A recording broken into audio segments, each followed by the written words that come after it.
Hey guys, you're watching the Best Practice Show, where we take a look at the best business practices from the best dental practices all across the country. And one of the most difficult issues you have to deal with is the whole HIPAA concept. So I have got one of the experts, a certified HIPAA expert, to answer the difficult questions you guys have about this great topic. So do me a favor, grab a pen and hit the share button. We'll see you in just a second.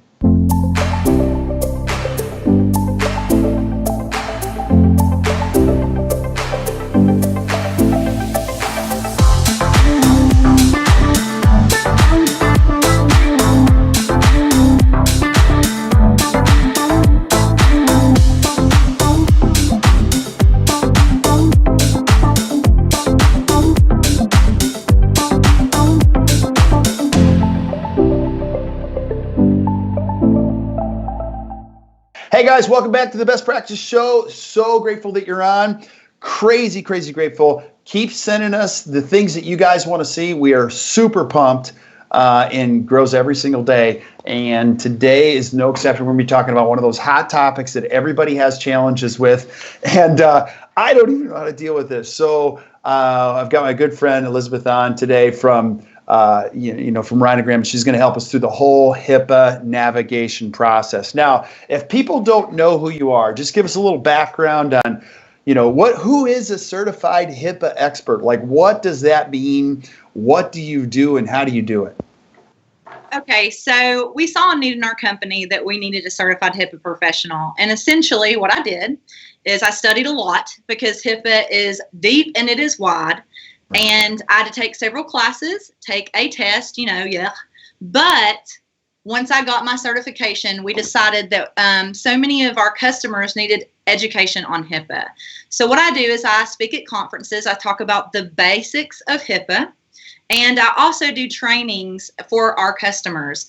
We do have some people that contact us saying, hey, I need some training on the basics of HIPAA, and I offer that also. So really, my goal and my passion is to bring about education on such a difficult, or what seems to be difficult, concept. Kind of make it fun and make it simple. Well, we are all about that because we're going to make this fun today. Now, the HIPAA thing, this is changing all the time. Like, why is HIPAA such an important topic in conversation nowadays before we go into the details here? Well, HIPAA was created in 1996. They saw a need for it. They saw a need to protect health information. So because of that, there was so much fraud going on and healthcare waste. They created HIPAA. Now, in today's society, we see a lot of people, especially on the black market, stealing health information. So HIPAA said, hey, we've got to find a way to protect that health information. We don't want the 18 identifiers to leak out because it's a lot of money. Right. So it's really a safeguard on patient information. Wow. Okay. So, and take us through this, because I still am a little unclear. Now, I'm old school because I've been doing this for 20 years. So I'm still doing the things I probably shouldn't do that I was doing 20 years ago, and I'm like, oh, that was a HIPAA violation. That was a HIPAA violation.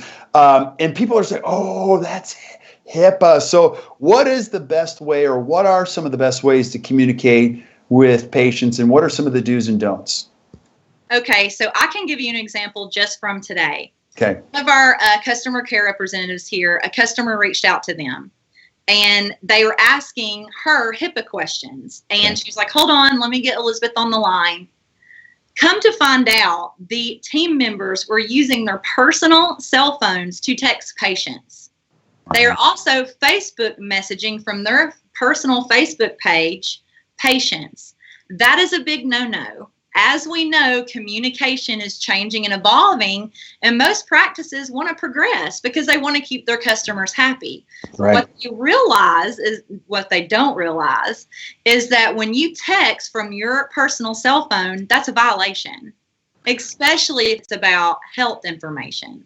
Right, because that information is going to be stored on their phones if they leave the practice. That's right. Wow, that's okay. So is there a solution for that? Well, and what I was about to say, let's say that someone gets kind of aggravated, a patient, and they know a little bit about HIPAA, they could report that office when the office was just trying to do, let's make our customer happy. But yes, to answer your question, there is a way to protect it. Health and Human Services, and it's known by HHS, says anytime you communicate with a patient, practice to patient, all information should be secure and encrypted. Now, that's after they sign the HIPAA consent form. Okay. Now, this includes the doctor. Yes, it includes everybody. I just had to say that because some people think they're above the law. Okay, so. No one is. Yeah. All right. Now, what else can you do as far as HIPAA within a practice? Let's just do simple, everyday things. What else should we be aware of as a dental care provider about HIPAA? Yeah, of course. So some of the common mistakes I've seen, and most practices don't realize they're mistakes, is when you walk into an office. I'll just do a regular day. Okay. I'm a patient. I walk into an office, and I see the receptionist talking on the phone. I can hear everything she's saying unless she's whispering. That's considered a violation. So Health and Human Services states that if you want to talk about health information on the phone, you need to either go to a room by yourself or talk quietly. Now, how many people do we see doing that? Mm-hmm. And the offices probably don't even know. And once again, if someone has just a little bit of HIPAA knowledge, they could report it. Right. Another thing, the filing cabinets. When you walk into a doctor's office, I did this morning, saw a filing cabinet with files open. They need to be careful about how they're storing those files. They need to keep it locked. Let's say they go to the bathroom. They don't need to prop a door open where the files are. But how many people do that, and they're not trying to, purposely cause harm to their practice. They've just gotten the habit of going, oh, I'll be right back here in 5 minutes. I'll just prop the door open, and the files are right there. Right. So right. Some common mistakes: not shredding information, leaving paperwork just out on the desk. Even when you sign in to the doctor's office, you're supposed to be covering that information. Mm-hmm. And how many offices do we see just highlight that the person came? Oh, yeah, all the time. You just put it right there. So they need to find a better way to do that. The name, address, and phone number, those are all identifiers. They need to cover it. Wow. I'm sure you've heard this joke before. This is kind of like the common joke in dentistry. The only way we could be HIPAA compliant is if everybody just came in, we put a paper bag on their head, right? And have you heard that? Or we had just chambers that were airtight, and then they'd have one patient on the other, and just.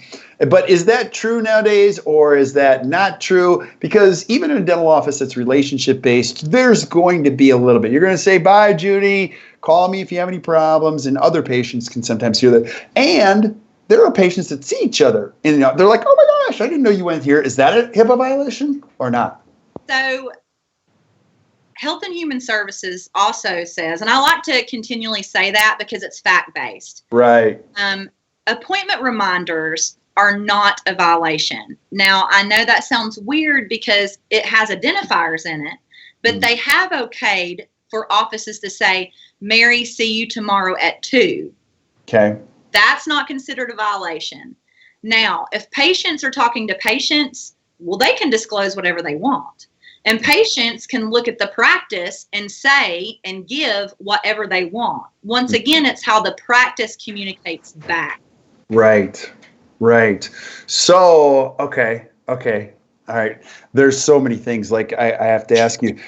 Okay. So first of all, when really the only time people get in trouble is when they get audited, what are some flags that would open up an audit? Now we're going to get into the types of audits, what to do during audit, but let's talk about how we get to an audit. What would typically trigger an audit? One thing that is the fastest trigger of an audit is a disgruntled employee, a whistleblower. That's what Health and Human Services calls it.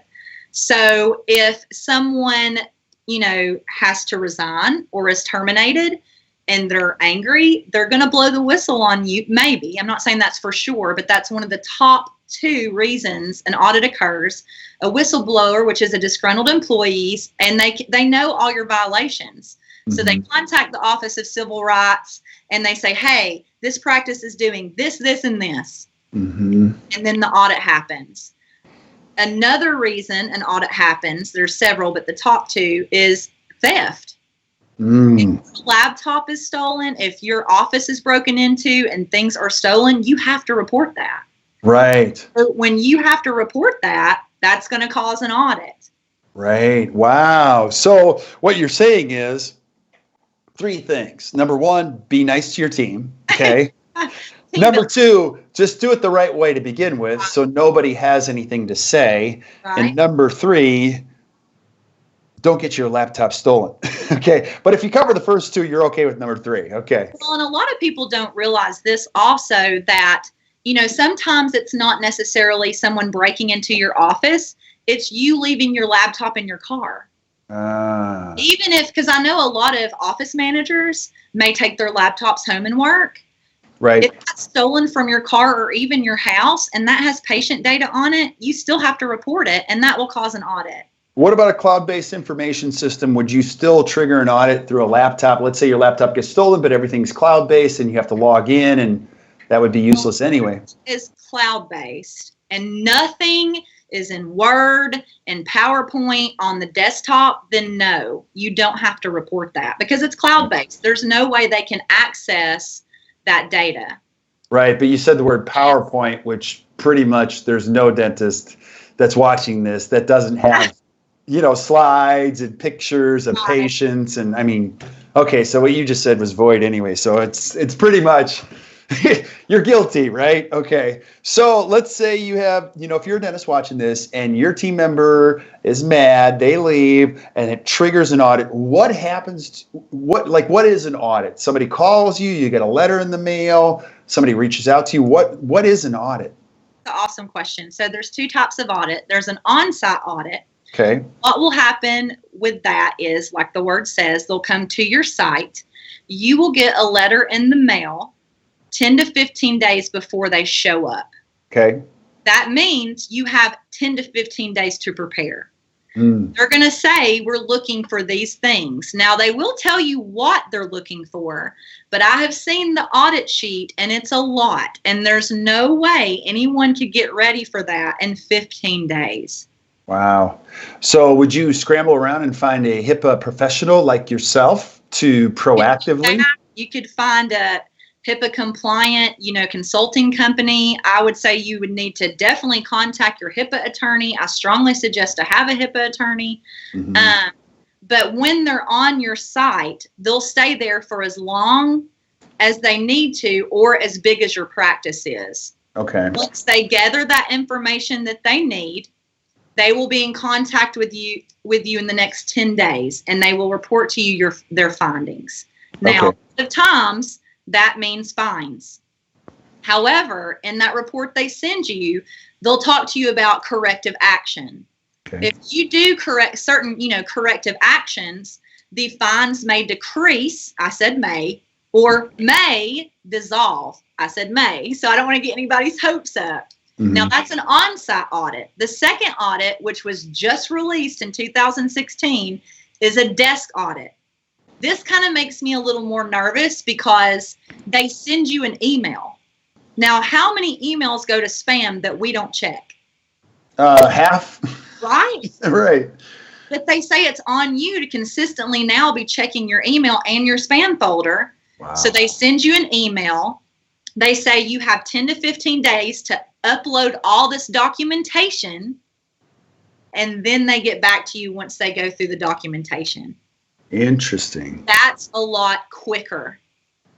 So that's a harder hit, faster, the desk audit is, and that is now in effect for covered entities.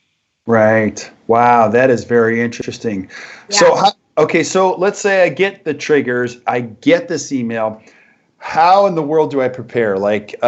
Give me some preliminary preparation type of thing for how to do this. Sure. So if you're going to ask little old me, I think that the first thing you need to do is to elect a security official in your office. Okay. So who's the person that the compliance officer, which are the auditors, who are they going to get in touch with? You have to have that by law. You have to have a security officer. Once you've named your security officer, you need to get your staff trained. Health and Human Services states that you have to have your staff trained annually, once a year, and you have to document that. Get your staff trained. Then you need to start writing your policies and procedures. So it's called a risk assessment. I'm sure so many people have heard that word. Maybe they know what that means. Maybe they don't. But a risk assessment is running something in your office to see how protected health information is at risk. Okay. That will let you know, oh, we don't use encrypted email. We might need to encrypt our email. Right. And then write up a policy and procedure. Or is my workforce trained? Write up a policy and procedure. All of these things you can find on hhs.gov. I use that website a lot. So elect a security officer, get your staff trained, run a risk assessment. And I mean, that's a pretty good start, and that's very time consuming in itself. Right. And that's Wow. just a little bit. I could keep going on and on. Well, but keep going. Just as far as other big pitfalls you see or other things that you would say, if I'm a young dentist watching this, I just got started in practice, what would you say? Well, I would to be honest with you, my first statement would say stop using your personal cell phones to communicate with your patients. Mm-hmm. Right. That's the first thing I'm going to say. Stop. That's a major violation. You could possibly lose your practice and fines. Mm-hmm. Stop that. After you get them to stop using their personal cell phones, then train your staff. Right. Get HIPAA consultant, HIPAA attorney, myself. Get them trained on the basics of HIPAA. Once you have them trained on the basics of HIPAA, then move forward and start writing policies and procedures for your office. As I stated earlier, termination policies and procedures. Mm-hmm. When someone's fired or gets resigned, you have to terminate all of their access immediately. Right. You need to do workforce training. You need to do vulnerability and penetration testing, which has to do with how protected health information is at risk. Right. So there's a lot to do. And I go over with my customers a 10-point compliance program just to kind of get them thinking about it. And sometimes they get a little overwhelmed because they're like, oh my gosh, I haven't even started. Right. But I always tell them, deep breaths, you're starting now. The auditors do take that into consideration. You can't plead ignorance because this has been, in process since 1996. Right. Entities were supposed to be in compliance 2013. So you don't get to plead ignorance, but if you say, hey, we're working on this, we have a work plan, they may be a little more lenient. Okay. Yeah, so it's been a few years now, and it's time to get caught up, right? Right. What do you see in the future? I'm just so curious when it comes to HIPAA compliance. Where do you think this is going to be a year from now, 2 years from now, 3 years from now as far as HIPAA goes? Excitingly, as our society progresses, I think all social medias are going to be integrated into doctors' offices.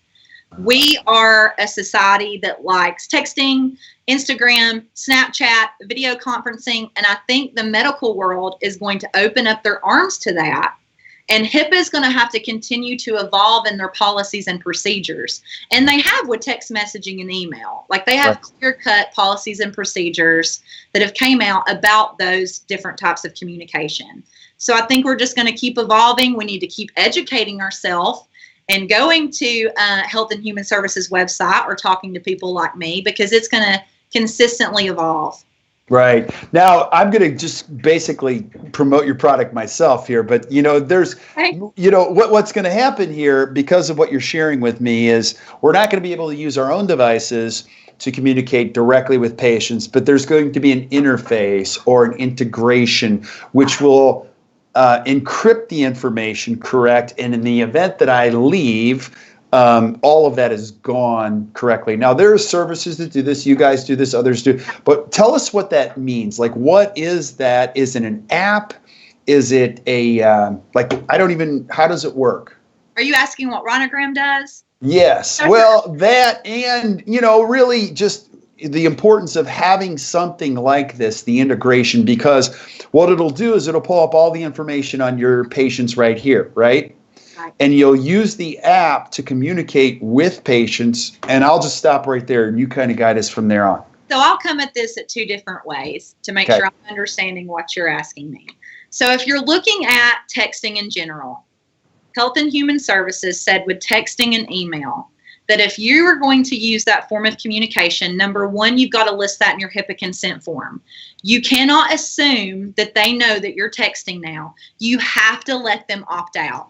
Okay. So you have to pretend the patient's ignorant, which sounds really bad, but you have to act like they don't know. So if you start to text, email, whatever other social media, you've got to get them to re-sign that form. Okay.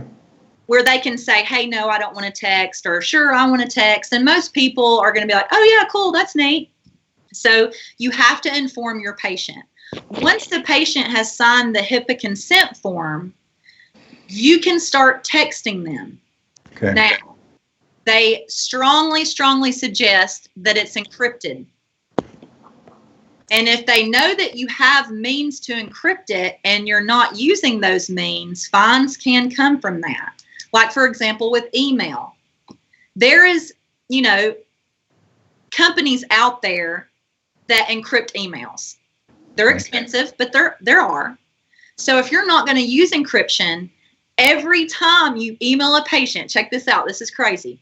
Every time you email a patient, you have to send an initial email that says, is this Elizabeth Anderson? Then they have to send one back to you and confirm it. Then you have to send another one that states, can I send you protected health information? That takes a lot of time. That sounds horrible. But that's safeguards, and HIPAA is big on safeguarding protected health information. Well, they have to do that just with all the weird stuff that's going on in the world now. So, wow. Okay, so what other things do we need to know about technology and how this all works? Like, just tell us, what does Rhinogram do? And like, this is a problem. This is a challenge. How do we do this? How does it work? Well, what I love most about Rhinogram is we text enable your office landline. And what that means is we take your number that people call you on and we make it textable. So now they can call and text. That really helps with the office because it takes down the phone calls. But I like to focus on the HIPAA compliant part of it because I'm a certified HIPAA professional. Okay. You text your doctor, and by the way, we know 84% of patients prefer to text their doctor. That's huge. 84% of patients. So let me ask you a question. I'm going to go back to that. So let's say I have a number. I have a regular number. You're going to take that number, and you're going to basically transport that number to your platform. People can still call that phone number, but now I, as a patient, can go, you know what? I am just going to text Dr. Smith. And so do you have a platform behind where a team member will see a text come in and they can respond to it? And the dentist could also do that too. And is it mobile friendly type of a thing so that we can text back and forth to patients? Like if Judy at the front doesn't do it, I could jump on and text back. So Rhinogram is cloud-based. You can access it anywhere. It's also mobile friendly. The team members would log in because it's cloud-based. They could do that wherever. And the interface looks like email. It really does. But the interface is a conversation thread. Once you enter the conversation thread, it looks like what your iPhone text messaging looks like. Really? Yes. So when the patient texts in, the team member will see the message come into the inbox. That's what we have. They'll click into the message and they'll respond back. Now, if the patient wants to talk about their health information, remember the patient can disclose whatever they want. Right. But with Rhinogram, we'll send them a secure channel that says, hey, we want to talk to you about this in an encrypted environment. So we encrypt it. So then the office, protecting themselves, uses our secure channel to talk about protected health information. Okay. And so I can but the team member doesn't have to do that. It's done automatically. Right. And they can just converse with the patient, correct? Right. And so you can start gathering all their information. You can say, what's your name, your email address, blah, blah, blah. That's great. We also keep that permanent record because Health and Human Services states that you have to keep a permanent record of all communication, and we keep that. Now, does that integrate with most softwares, or how does that, is it a standalone platform? How does that work? Right now, it is a standalone platform, but we are moving towards integrations, and we're really excited about that. That's awesome. Awesome. Makes it too easy to do. And so what other features or exciting things that solve problems does Rhinogram do that I'm curious about? So we have a secure channel. We also have chat. So team members can now, it doesn't matter what operatory they're at, when they log into Rhinogram, they can chat about encrypted and secure, they can chat whatever's going on in the office, but it's all encrypted and secure. So no longer do they have to yell at each other from operatory to operatory, which could be protected health information. They can have those private conversations within Rhinogram and it's secure. Wow. There's violations, which is awesome. That's so cool. That is so cool. Well, gosh, I've learned so much. This is so cool. I really appreciate this. There's a lot I don't know. And you know what? I'm sure if you're a young dentist watching this or even a mature dentist watching this, you learn quite a few. And, Elizabeth, you mentioned the 10-point checklist. You have that, so I'm sure if people want to get a hold of you, how can we get a hold of you if we want you to help us or if we want more information about Rhinogram? How does that work? Well, please contact me at elizabeth@rhinogram.com. It's very simple. You can also give me a call at 423-800-7644, extension 706. Okay. If you're wanting more information on Rhinogram, go to rhinogram.com. I strongly suggest you take a look into our blogs.